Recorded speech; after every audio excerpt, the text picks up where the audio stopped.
ఈ గుడిలోని భోజనాన్ని కంచంలో కాకుండా నేల మీద తింటారు. ఇక్కడ వచ్చే భక్తులు వాళ్ళ కోరికలు తీరినప్పుడు భోజనం ఇలా నేల మీద చేసి వాళ్ళ భక్తిని అండ్ వాళ్ళ కృతజ్ఞతల్ని తెలుపుతారు. ఇక్కడ ఖచ్చితంగా నేల మీదనే తినాలి అనేది రూల్ లేదు, భక్తుల ఇష్టాన్ని బట్టి ఉంటుంది.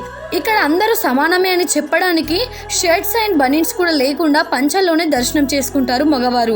అలానే దేవుడి విగ్రహాన్ని నేరుగా చూడకుండా ఇలా చిన్న కనుకనకండి అనే ఒక కిటికీలోంచి చూసి దర్శనం చేసుకుంటారు.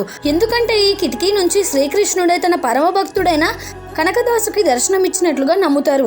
కనకదాసు తక్కువ జాతికి చెందినవాడు కాబట్టి ఆయనకి దేవాలయంలో ప్రవేశం అనేది నిషేధించబడింది.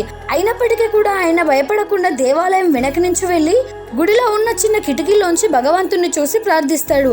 ఆయన భక్తికి మెచ్చిన శ్రీకృష్ణుడి యొక్క విగ్రహం అనేది వెనక్కి తిరిగి దర్శనమిస్తాడు. ఇప్పటికీ కూడా ఆ చిన్న కిటికీని కనకన కుండి అని పిలుస్తారు. ఈ గుడి కర్ణాటకలోని ఉడిపిలో ఉంది. ఉడిపి కృష్ణుని యొక్క మందిరం ఇది.